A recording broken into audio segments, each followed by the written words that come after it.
окшойт.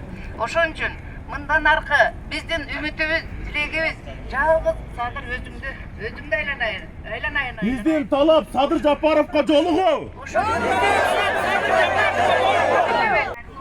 Эч бир жакшылыкты жооп ала албай да койдук. Эми биз ошо таманак маңдайыттери менен өзүбүздүн акчабызды өзүбүз ала албай турганыбызга өтө өкүнүчтүү болуп турат. Бирөөнүн акчасын сураган жокпуз. Өзүбүздүн акчабызды процентине да жөн койсун айланайын. Өзүбүздүн акчабызды эле кайра кайтарып берсинчи деп.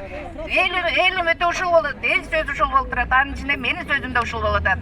Сакалдуулардын атынан, жалпы ошол жерде аталардын атынан, жалпы апалардын атынан сүйлөп аткан сөз болуп атат айланайын.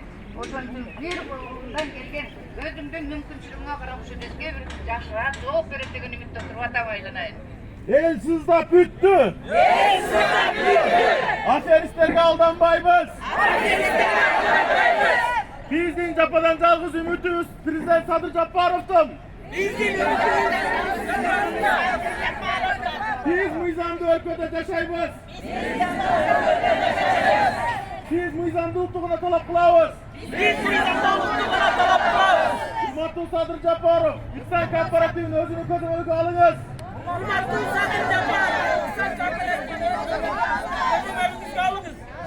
Ушул жерде турган элдин үнү жалгыз өзүнүн кулагына ишенет. Бул жердегилер Кыргызча айтканда жалаң